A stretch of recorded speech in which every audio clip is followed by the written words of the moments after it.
So good morning, everyone. We're just going to take a couple of minutes to give people a chance just to sign on, but the webinar will start shortly.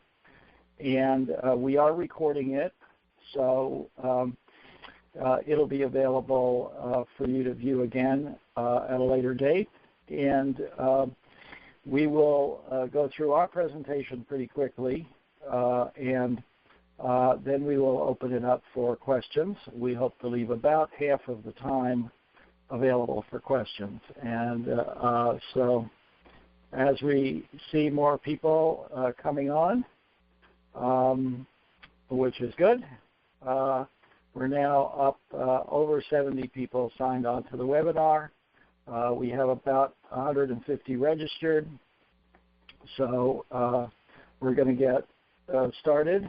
And first of all, I'm simply going to introduce ourselves, and we're going to do a little bit of an initial presentation to get things started. And everybody is in listen-only mode at the moment, just so that we can avoid any background noise. But as soon as we have finished our presentation, we will be moving into Q&A mode, and I'll explain how you can ask your questions. Just to start off, our goals for this webinar are to update you all on the status of PACE in New Jersey and across the U.S. We'll be talking a little bit about PACE in other states as well and where things are. We will also want to suggest principles for new legislation in 2016, and as you'll hear a bit later on, we think that this is what's going to be necessary.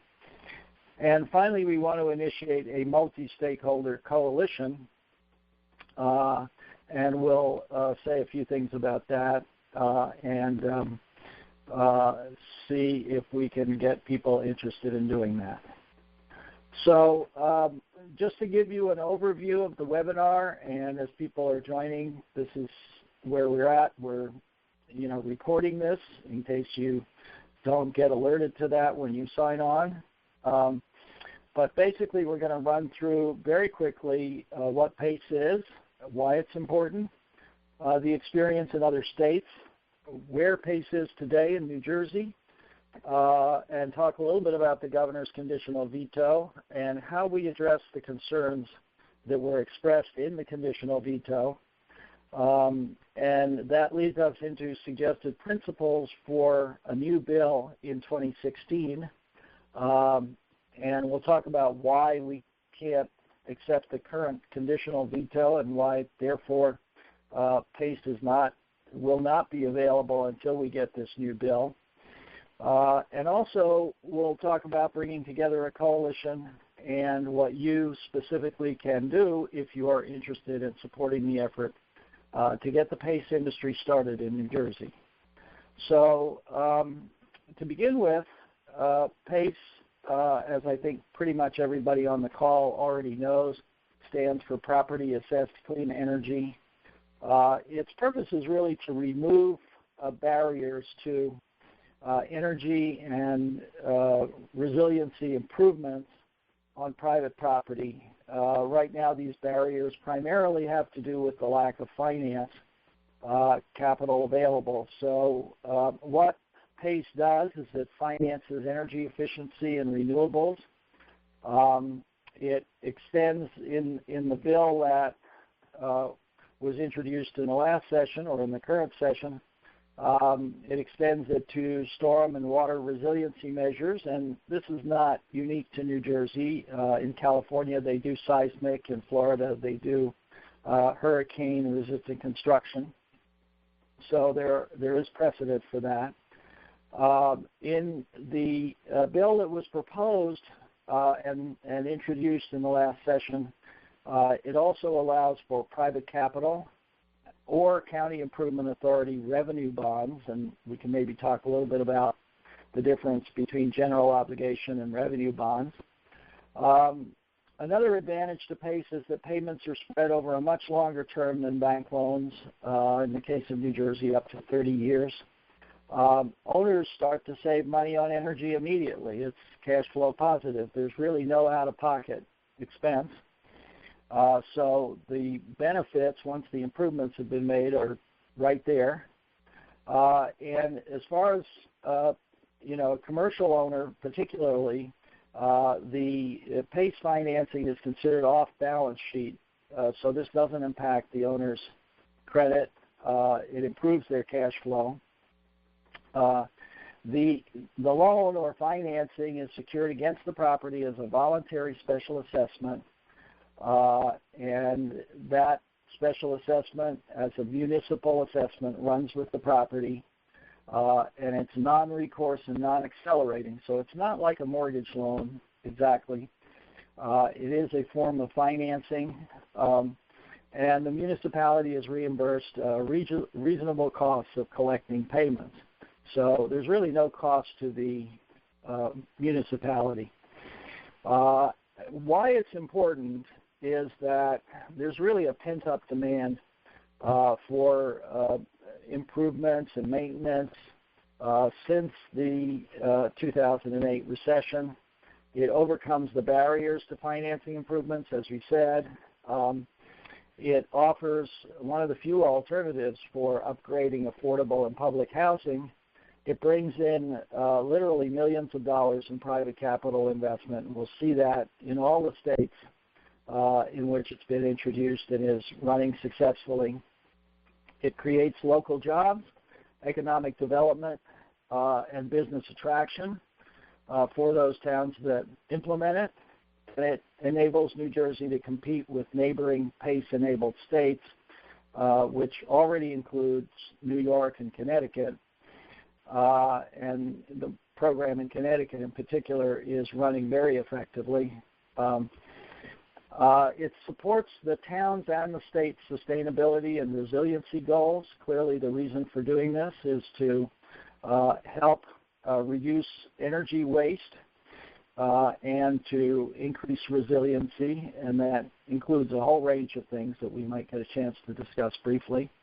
And it provides economic development at no cost to municipalities or counties, since it's all entirely financed through private capital. So just to look at where commercial PACE programs stand today, and we'll look at residential a little bit later because we do want to talk about both commercial and residential, although we ourselves are focused primarily on commercial. What PACE Nation or PACE Now reports is that over 500 projects, over $190 million, and over 2,300 jobs. And you can see that PACE is enabled across many states. In fact, it's enabled in 31 states and the District of Columbia. And as you can see, there are also a number of states that have active programs with funded projects. If you look at the way that the PACE market works, there's a very broad applicability of the program to different kinds of properties, retail, office, industrial, hotels, nonprofits, which would include schools, universities, churches, mixed-use properties, multifamily properties, and even agriculture. And the first part of this graph shows the amount in dollars that has been invested in these areas, and the second graph shows the number of projects. And this is based on about 80% of the commercial projects being reported to PACE Now. Again, here's another way of looking at this. You can see how in each of these different sectors, some of the projects are mixed projects, that's energy efficiency and renewables. Some are exclusively energy efficiency and some are exclusively renewables. So broadly speaking, energy efficiency accounts for a little over 55% of just pure efficiency, plus, of course, the applications in the mixed area of 13%. So renewables constitutes about 30% of the projects, renewables only.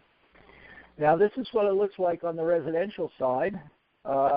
Many fewer states have residential programs, and some of these go right back to the beginning of PACE.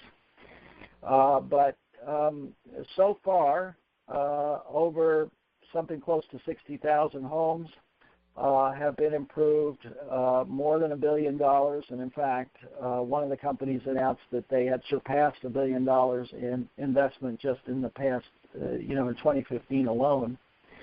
And this has created more than, close to 11,000 jobs, I would say. And if you look at a significant economic impact that is made, in particular by residential PACE, and you can see again, most of the PACE projects, in fact, 80% involve some level of energy efficiency, about 20% involve renewables only. But based on studies that have been done by several sources, including the Rockefeller Foundation, Eco Northwest, and others, every $1 million spent on these kinds of projects creates 15 local jobs, close to $1 million in municipal economic impact, and greater than $1 million in total tax revenue impact at all levels of government. So it really is leveraging private capital to do a lot in the economy. So and I'm going to stop at this point, turn the presentation over to Gus Escher, our finance director, to talk about where PACE is today in New Jersey and what some of the issues have been with regard to the legislation. You want to take it away, Gus? Thank you. Thank you, Jonathan, and good morning, everyone. I just want to take a baby step back and tell you where we are, which is not in a great place. We're working off an existing statute here in New Jersey, which is really insufficient. It turns out to be about 1.5 pages long, and people who understand legislation understand that that's barely a program. It started off a little bit bigger in 2011. When it was initially introduced, it was the first PACE bill here in New Jersey, and in 2013 it was finally adopted, but it had conditional vetoes that were accepted, and the conditional veto reduced it to 1.5 pages. It took out the Economic Development Authority, which is, if you don't know, a very prestigious, large, very successful state agency that would be, if you had to pick a state agency, that would be the one you would probably pick to run a PACE program here in New Jersey. The governor didn't want that. He considers this a local program, and he took the EDA plus a large fund that was going to be used as a revolving fund. He took that out of the statute. So in 2013, we woke up with mess, and we decided to make our amendments with that. A couple of the things that are in the statute that we wanted to clear up, it provided only for county and municipal bonds. And there isn't a mayor in New Jersey that's going to allow a municipal bond to be floated for a PACE program. It's just too complicated to get into now, but they're not going to do that. That was a non-starter. I don't know why they ever put that into the bill. But the other way is to go through a county improvement authority, which is pretty smart. But again, nobody knew what to do, how to do it. One county improvement authority has created a program, but it's not working, not yet. I don't know whether it ever will. It was designed, frankly, we think, as a single family, as a residential program, although it can do a commercial. But I think it's on hold. I shouldn't speak for them. But it doesn't seem that that's moving forward, and it'd be difficult to do so under the current statute. So the program includes residential commercial, but only by silence. It doesn't really talk about the distinction. As a whole, it's just a completely unworkable statute. It's 1.5 pages, and it's an embarrassment, frankly. We submitted the most recent amending legislation in I think it was 2014, and it was aimed at and you have the bill numbers in front if you want to check them out. One of the major things is it added resiliency improvements. Senator Smith, who was the original senator behind this, and a great guy, he's known for his environmental sensitivities here in New Jersey, he wanted to do something about Sandy. And it was a wake-up call, and he said, hey, let's put Sandy-type resiliency improvements into the statute. So we did. It allows for the first time private financing. Get away from those bonds, or you can use the bonds if you want, but we thought the way forward was to allow for private direct financing. It put in a lot of safeguards for municipalities to calm down the mayors and make them happy. It defined what's public money, what's not public money. It was very smart, very well done. And it got the Division of Local Government Services, which is the agency here in New Jersey that is the state agency that worries about municipalities. And it's not a happy relationship between that state agency and the municipalities that it supervises. It would, for the division to get involved, it would just be a whole lot of bookkeeping and paperwork, and it would probably take well over a year to pull the regulations together. So that's something we definitely want to eliminate. They really, frankly, they've told us they don't want the responsibility for this program, even though the governor's office thinks it's a good idea, as you'll see on the next page. It also makes towns who've received transitional aid to go through their counties. Transitional aid here in New Jersey is a code word for poor urban towns that the state thinks don't know how to run their own affairs. So they made this special kind of older brother requirement that if a transitional aid city is going to get into the PACE business, they've got to do it with their county controlling it. We don't think any control by any supervisory body is necessary. And you'll see on the governor's conditional veto on the next page, we have some nice language up there. I'm not going to read it for you, but you can.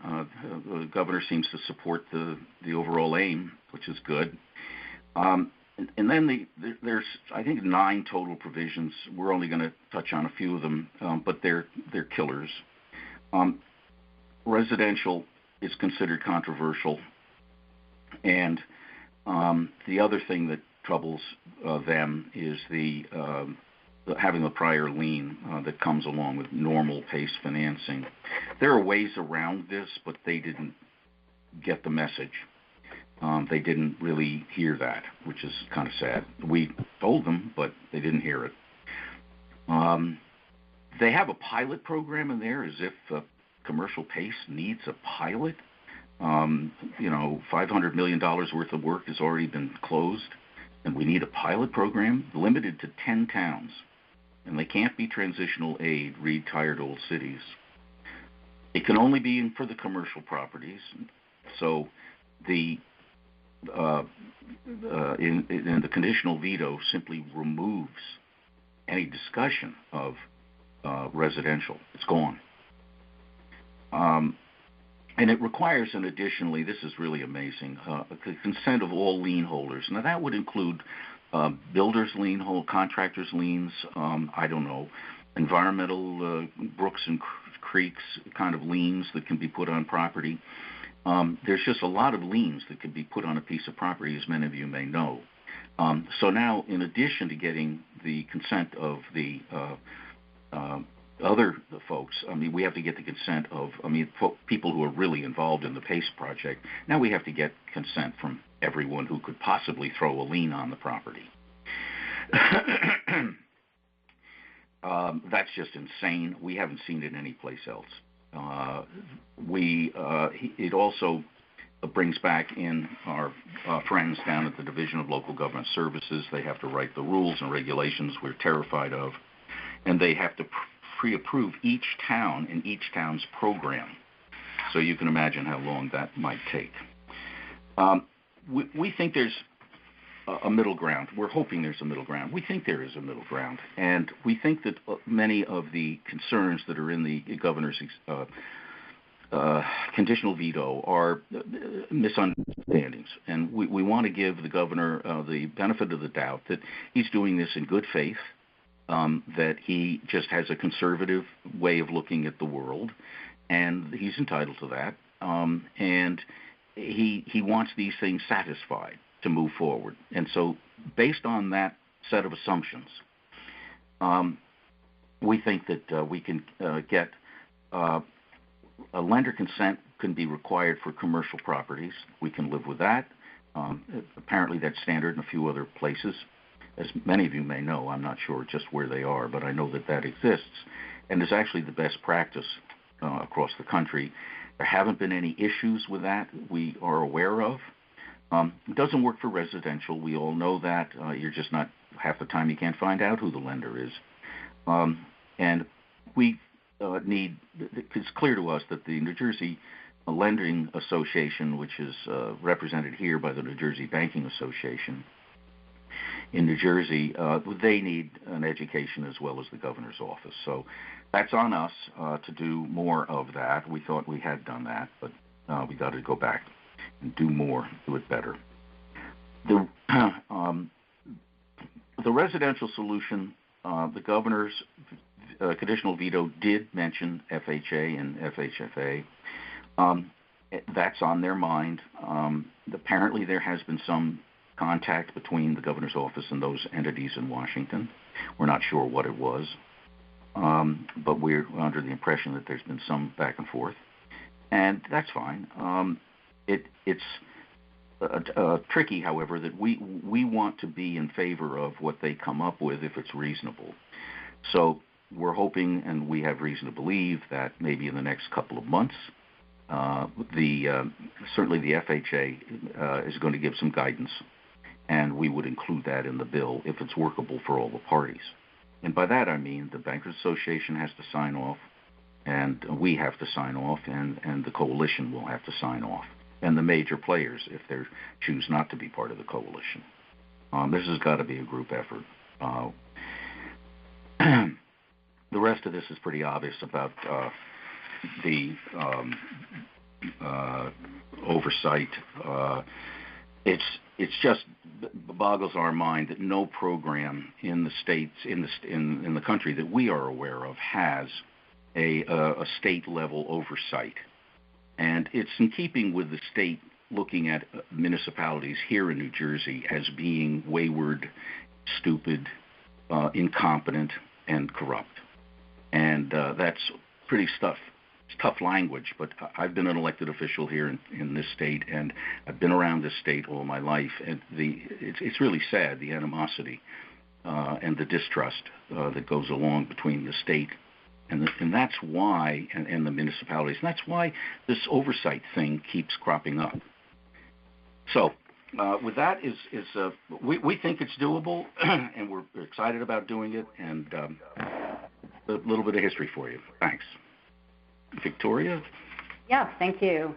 So as you may have surmised from what Gus and Jonathan have said, this is a list of the principles that we feel are appropriate for the next bill that will come out this spring. And we don't think this is a comprehensive list, and some of these items may not actually appear in the next bill, but these are some of the ways that we're looking at PACE right now. That we would add lender consent for commercial PACE. Currently it's not in the last bill or the current bill, and that is best practice around the country to have lender consent on commercial. That we really would endeavor to keep residential PACE, and hopefully, and we understand that it might be very early next year that FHA comes out with the guidelines that subordinate the PACE loan to the first mortgage, and that is the workaround that certainly they've already been offering in California, contractual subordination. So we will hope that will get baked into the new bill once the guidance comes out, or conditionally upon that. We are believers in a competitive program and an open market, and what we mean by that is in any jurisdiction, whether it be a county program or a town program or municipal program, that there be more than one program. And why that's important is that there's competition in interest rates and the types of terms of the services that various programs provide. And we've heard that feedback over and over from other states, that where PACE programs have gone to create territorial systems or exclusive, that there have been movements against them, so that it's actually better to be open, transparent, and to keep those interest rates competitive, so that PACE is considered a benefit to all, and that can use their own funds to finance their own properties. So there's a couple of issues in there, and we'll continue to work on those with the coalition. And specifically, what that means, just how PACE programs work is that a PACE program, if it's a commercial program, typically has one lender and one interest rate. And because of that, you want multiple programs so you can have multiple interest rates. And an open program, particularly, and New Jersey PACE, our nonprofit, has that, you can bring alternative financing. So you don't have to take the financing offered by our program. You can bring your own financing or another financial institution, let's say your own bank or another financial organization. We want to keep private sector financing, and that's, I think, something that every other state has. It's actually very odd or not as common these days to have bonds in PACE programs, but we want to keep the county improvement authorities involved with revenue bonds. We'd like to coordinate more strongly with the New Jersey Clean Energy Program, and the bottom line is that the Clean Energy Program can provide incentives, and PACE can finance the balance, whatever is left over that would otherwise be required by the property owner.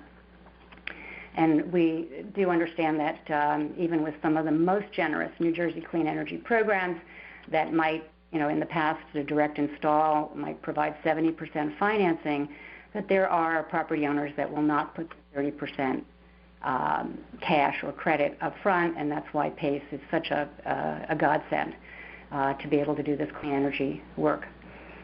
Obviously, we'd love to keep storm and flood-proofing, resiliency in the mix with energy efficiency and renewable energy.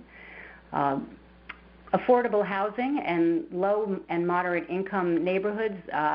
Other states have found ways to have PACE benefit those projects where they really have almost no other alternatives to increasing the energy efficiency and affordable operation of their buildings. And that's a huge public benefit. As opposed to creating pilots, which no other state has, and that was in the CV, the conditional veto, it's really important to have economies of scale to make New Jersey attractive to private capital. As we've talked with many capital providers, they're looking to lend hundreds of millions of dollars into the state of New Jersey, and having it constrained in any way just makes it more difficult and less attractive where there might be other markets that would not be limited. So every program that comes in here has to make an investment in New Jersey to set it up, and the only way they'll pay off that upfront investment is through economies of scale. And that's true for for-profits and nonprofits. And then lastly, we'd like to implement PACE as soon as we can, because New Jersey, Connecticut, New York, we understand Maryland, Delaware, Pennsylvania has its own programs, and to the extent that particularly businesses or residents have the opportunity to move to other states, to settle in other states because they can buy older buildings and rehab them, we want New Jersey municipalities to have that opportunity to attract that capital. Next slide. So as we've mentioned, we're bringing together a coalition. There have been a couple of parties working together on the last bill or the current bill. but we have not been a coalition making kind of joint decisions or presenting to the key stakeholders, including the Governor's Office, the Bankers Association, an aligned front that we can negotiate internally, so that we are not leaving legislators or the Governor's Office to wonder whose interests they need to support. We'd really like to have an alignment of all the various stakeholders that are listed here, including the government organizations, municipalities, counties, county improvement authorities, all kinds of property owners, whether it be apartment owners or affordable housing owners or condominium associations or commercial properties, industrial properties. Every one of those has their own association. Energy services contractors, including solar and renewable energy contractors, and certainly energy efficiency contractors. All of the architects, engineers, professional associations, all of these organizations will stand to multiply their revenue, several times over, to the extent that we have PACE available, because it will really unlock all of those dusty proposals on the shelf that never got financed, because these projects can now get financing, and all of the new projects that they can generate. So we've mentioned affordable housing developers, schools, universities, hospitals, churches, nonprofits, the banking and mortgage lending community, and as David Gabrielson, who's the executive director of PACE now, who had originally wanted to be on the call but couldn't, but he did lend us his slides. They have all told us that unless you get the bankers and the mortgage lenders on side, it's very hard to bring to have a successful program, PACE program, and that's what we're endeavoring to do right now. PACE capital providers, and there are very many. We'd like to have all of their voices, as well as any other property management organizations, business and real estate. And in the past, we have not gone after these to bring them together into the coalition. They all know about PACE, but at this point, we'll have more time. We want to bring them in and their interests to have them be able to share with their constituents the real value that PACE provides. And there, of course, there's the Department of Energy, other state and national organizations that are all behind PACE and that have gone through this similar process with legislation getting started over and over again, and New Jersey's history is very similar to other states where you have multiple bills to get it to the right place, and particularly to build coalitions and to really get on the same page. So it makes it easier for the decision makers to pass a bill knowing that it really does meet everybody's interests. And when we talk to most people about what PACE provides, people say, gosh, that's a no-brainer. And we would like everybody to be saying that, because we really do think it's a win-win, win-win-win kind of program. But I think it takes a lot of education, and it's on us as a coalition to provide that. Next slide. So what you can do. So at this point, we have just recently set up a new page, because we really did not want this to be a New Jersey PACE effort. We think that we've done what we can up to now, and now it's time for a broader coalition. We are happy to lead this, and we are happy to co-lead this and bring together a group of other organizations, individual leaders that want to have PACE succeed, and to make sure that we are all aligned and that we get this bill through effectively, which would include making sure that the governor's office is happy with it and being able to really understand their concerns. And we are still looking into all of the reasons why the bill did not go through in the last session, but we really want to get to the heart of what it would take to have PACE be successful. So at this point, the way we're going to handle it is send an email to info@NJCoalition4, and that's the number 4PACE.net. We at New Jersey PACE, the 501c3, we are just one member representing this coalition, and we are happy to be in the leadership with others. And we hope you who really want to be in the lead will let us know by sending us an email, your comments, your questions, what you're willing to do. the resources that you're willing to put behind this. We have not thought this all through. That was not in our idea of having a coalition to have thought it through before we presented it to you. So this is fairly open-ended. Eventually, with some discussions that happen before the holidays, during the holidays, and early in January, so we can be fairly soon ready for putting bills forward, that we'll start putting options up on the website, which would be NJCoalition4PACE15Dec2015, and have a broad-based way that people can participate, either time or money, ideas, all of those things that a coalition does. So at this point, I'm going to turn it back to Jonathan for the Q&A period. Great. Thank you so much. Q&A, and as you can see on your screen, the instructions for getting in the Q&A list are to press *6 on your keypad, and then you'll be asked if you have a question, and if yes, you press 1, and we will just proceed in order of the people indicating that they have questions and address those issues as they come up. We'll do our best to do that. And I just wanted to let everyone know that we have nearly 140 people on the conference right now. So we may not be able to get to everyone's questions, but we do have a little over 20 minutes to address those. And I'm going to just start with the first one.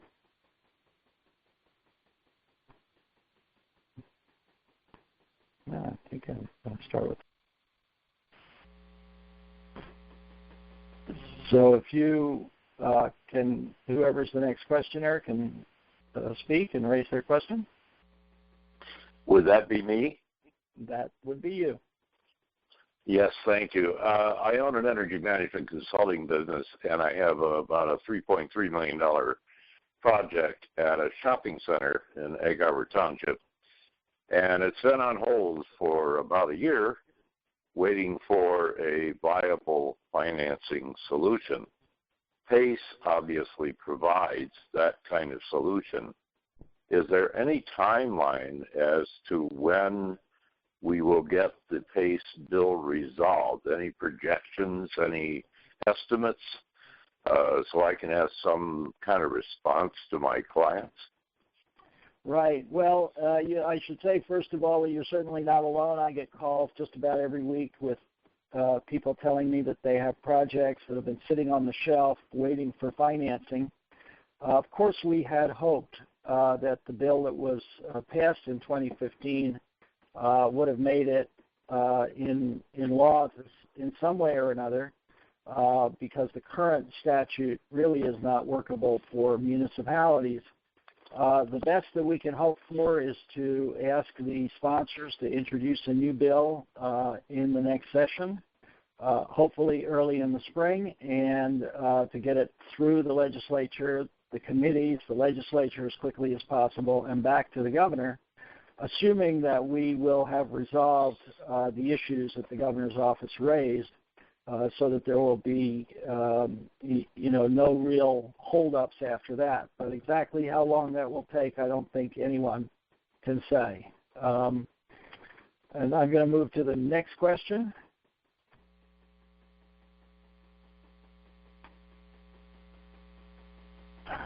Well, maybe. If you have pressed *6 and then 1 and you're in the queue and you can speak, okay, that should do it. Good morning. Yes. Hi, this Welcome. is John Nettleton. I'm an energy educator, and I teach in the MTA program at Seton Hall. I want to first, I think this has been very, very helpful and informative. I want to commend Mr. Escher on his very diplomatic overview of the state's response. You could work in the State Department with that kind of approach. I think at this point, two points. One is a cautionary tale. The conditional veto, to be again polite, is basically what I, as a planner, would call death by 1,000 paper cuts. I would try as much as possible to make some changes that would move it forward, but not so much that it takes the guts out of what I thought was, a very good bill second time around.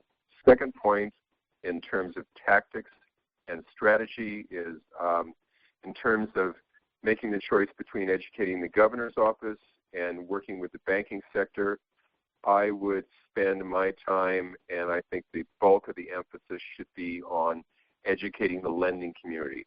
If we can make them understand what a great opportunity this is to do real business and to, reduce the drop in New Jersey's ranking in terms of renewable and energy efficiency, which has been going on for the last 6 or 8 years. I think working with the banking sector and educating them, getting them on board and being an advocate will be the best, would be the most productive thing that we could do, at least in the early stages while you're working on redoing the bill. Great. Thank you. We'll move to the next comment or question. I would also suggest that anyone who has the connections to these bankers and lenders and opinion leaders among them, that you be in communication with us, because that, we will be reaching out every way that we can. And it's not just we, as myself, Jonathan, Gus, the coalition, and we'll find the best path with the coalition members to do that. So do we have any more questions, comments? We really want to open this up to people to say what they see, what their experience is, and ask any questions that they want. I want to tell you we have included in the webinar all across the country. So next questioner. Yes, have pockets of opposition to the bill been identified? Yes, can you identify yourself? And we will, sorry, go ahead. Ogie Conti, solar educator. Great. Well, one of the difficult challenges that we encountered is that the people who you might think would have issues with the bill did not really come forward in the early stages and let us know or let the legislators know what their concerns were. Really, we got a sense of these concerns with the governor's conditional veto, and I have to say the content of that veto was really a surprise for just about everyone who had been working on the bill. There was no sense that there were these many concerns. Now, we do understand that there were some issues that weren't addressed, which we talked about a little earlier, the mortgage lender consent for commercial and the issue of residential, how that ought to be resolved, because it is still controversial in Washington, D.C., and hasn't been quite, hasn't satisfied the concerns of the FHFA. So we can understand those concerns, and we are reaching out to all sectors, including the mortgage banking sector, which, understandably could have a concern about PACE going ahead of the first mortgage, to see if we can get those issues addressed. Well, tell me, if I could just follow up on that. Sure. How have those issues been resolved in the states where there is success with the PACE program? Well, 2 ways. One is in the majority of states that have commercial programs, a lender consent is a standard practice. In many of these states, including Connecticut, it is in the law itself that the first mortgage lender on a given property has to give their consent to the PACE project. And what has been found is that virtually all of the major financial institutions, the national ones, have all given consent, and many local lenders as well, because effectively the PACE project is increasing the asset value of their collateral, and it's also providing a better cash flow for the property owner which makes it easier for them to pay their mortgage. So that's in the commercial sector. In the residential sector, as we mentioned, there are ongoing discussions, primarily involving the FHA and HUD and the Department of Energy and the FHFA, which is the oversight agency for Fannie and Freddie, to try to find a suitable resolution. And we do think what's been proposed is workable, but the final guidance has not yet been issued by the federal government. So that remains to be seen, hopefully early in the new year. Okay, great. One last follow-up question, if I may. Given that no doubt some of the national lending institutions have given the appraisal in other states, couldn't those institutions be known to the PACE supporting community so that the project that the gentleman was talking about in Egg Harbor could be brought to one of those national institutions that have already agreed to it in other states? So perhaps they can have an opportunity of doing so in New Jersey. Oh, absolutely. I think the question is who holds the first mortgage on the commercial property in question. That could be, one of the big national banks, Citicorp or Bank of America or Wells Fargo, any one of those, or it could be a local lender. In either case, though, as part of the process, the property owner would need to go to their mortgage lender and get approval in writing for the PACE project to be approved by us and by the municipality. So that's all in the works, and we're in touch with many of these larger financial institutions that have indicated an interest in doing this, and certainly also plan to reach out to all of the local mortgage lenders as well. Great. Thank you so much for these questions. Other questions, topics from people? We're happy to take more questions or comments from people. And again, you're really speaking to primarily a New Jersey audience, but also people from all across the country who have an interest in PACE and in some cases have experiences with it. So are we on to the next question?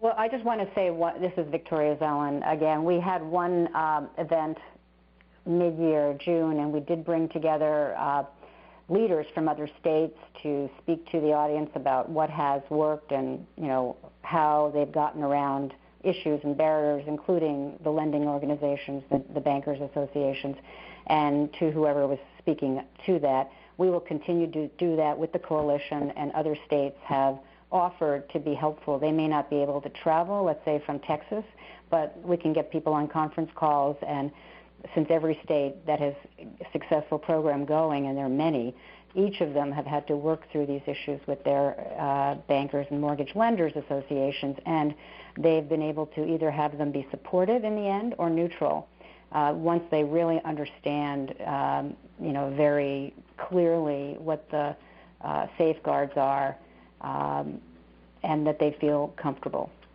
So we see that as something that we can absolutely do as long as they're willing to sit and listen and be open-minded to hear what other states have said and people in their own industry are saying.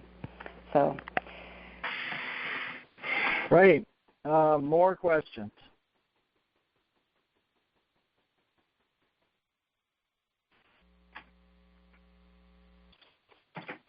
Please feel free. Hello, it's Walt Benke with Energy Planning Solutions. Can you hear me okay? Yes, we can. Please go ahead. Okay. My question to come in again, in the case that I'm dealing with a shopping center, the property owner is very protective of his equity position in his property because that's how he builds his wealth. He leverages the equity in one property to get into another and keep building his empire.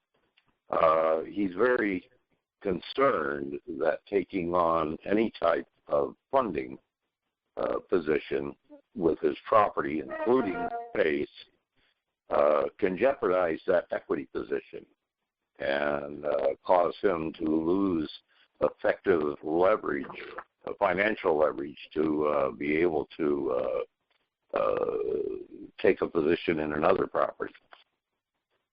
Great. Have you seen that? Yeah, sure. Obviously it's a concern for property owners what the liens are on their properties, but do you want to address the broader question, Gus? Yeah. Our goal, and I'm taking a broader view than the specific, but it's all together. Our goal is to make this completely harmless to people who have current mortgage liens on a property. That's it. We want to have subordination, and in the case of commercial, and that would be in the case of residential, if I'm following along your lines.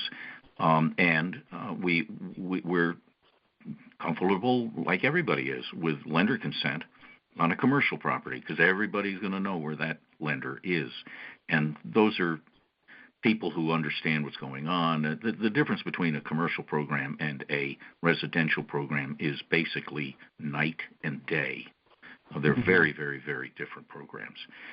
So it's easy to do lender consent for commercial. It's basically impossible. I mean, just technically impossible to do it in a residential program, and that's why all the smart people in California came up with the concept of subordination, and that seems to be a resolution, a solution that the FHA is comfortable with. That's just speculation on my part, but it's thoughtful speculation. Right. Let me also add that in the case of a property owner who has a concern about the equity that is in their building and adding an assessment to that, which could, in theory, be seen as detracting from their equity. The actual procedure in that sort of a situation is that, number one, the total amount of the financing does not appear as a charge against the property or on the owner's balance sheet because in practice it's only that year's assessment payments that are actually due at any given moment in time. So it does not reduce the value of their asset. In fact, the experience across the country is that PACE assessments increase the value of the asset because they invest. They produce more benefits than the initial investment, translates into. So there's a payback period just as there is with other things, although in the case of PACE, the cash flow starts immediately because the owner didn't put up any money out of their pocket. So really this is an improvement to their asset value. Now, the one question that they might have is would this pose a problem when they go to sell the property because their property includes a special assessment which the property next door does not include. And that is true that it does include that additional charge, but at the same time the purpose of the investment is to reduce the energy costs so that they are significantly lower than the cost of the assessment payment.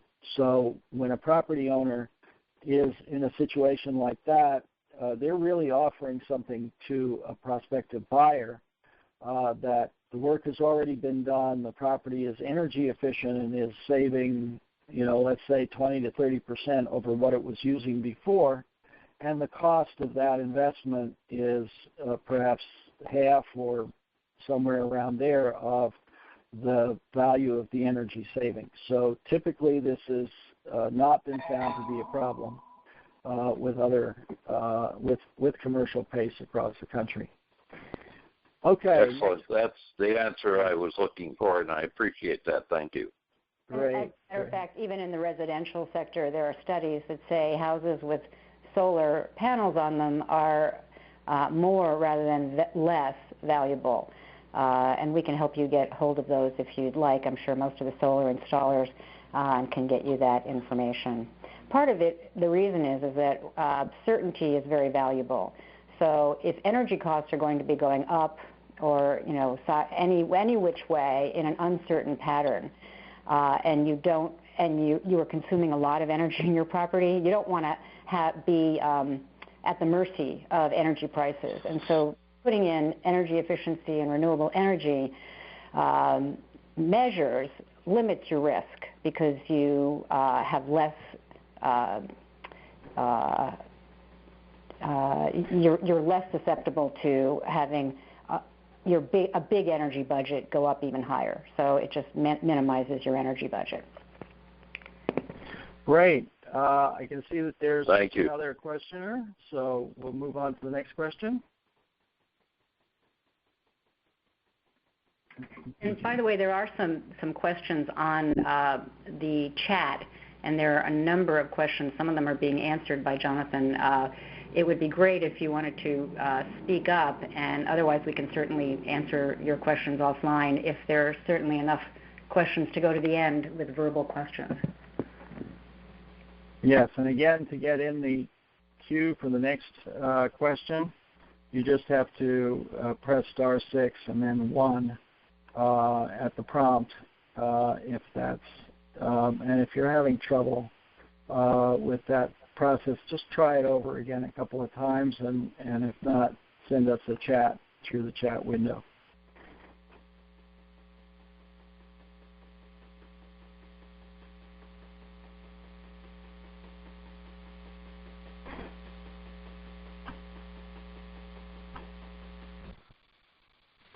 Great. So whoever's next in line, please speak up. Yes, sorry to make a pest out of myself and take so much time. This is Walt Benke with Energy Planning Solutions again. So if I have banking connections in my area, which would be South Jersey, and I wanted to get them involved, or get you folks involved, to explain to them the positions. Do you do video conferencing? Is that how we would set this up? Up until now, we've actually driven down to meet people, and we can continue to do that where it makes sense. I think once we have the coalition, we may have people closer to every part of New Jersey.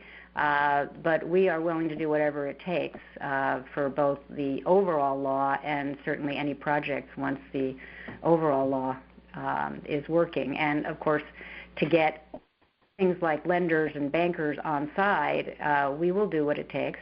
So call on us. And once we have a coalition, there will be a number of people, and we'll find the best people to address the issues posed by whoever you're talking with that might be a barrier. Are you in perfect? Are you in a nice community? I'm sorry, was that for me? Yeah. Pretty community.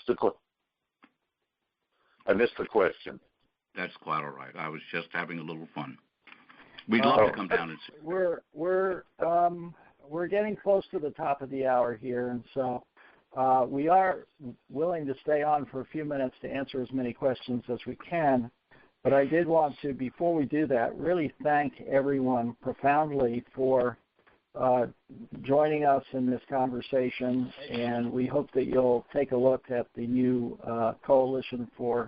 NJCoalition4PACE15Dec2015 website, sign up for the mailing list there, and tell us how you can help us get this thing going. So, and once we get a critical mass of people, we will make some decisions about how to organize ourselves as a coalition and make decisions officially. And we will be back out with educational programs and newsletters and whatever it takes to have the coalition achieve its goals. Great. I'm going to see if there's another questioner. And as I said, we can stay on for a few minutes to see if we can address any further questions.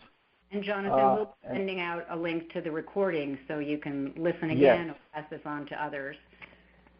Anyone who's signed up for the webinar will get that, and we'll also post it prominently on the website. So doesn't look as if there's anyone else raising their hand. And so from me as a final comment, again, well, thank you all. I know how important it is that you want to keep up with what's going on, and at the same time how frustrating it is for those of you who are really anxious to get going with the program. But we think this is the best approach that we've been able to come up with. Anything you want to say, Victoria or Gus, before we close off?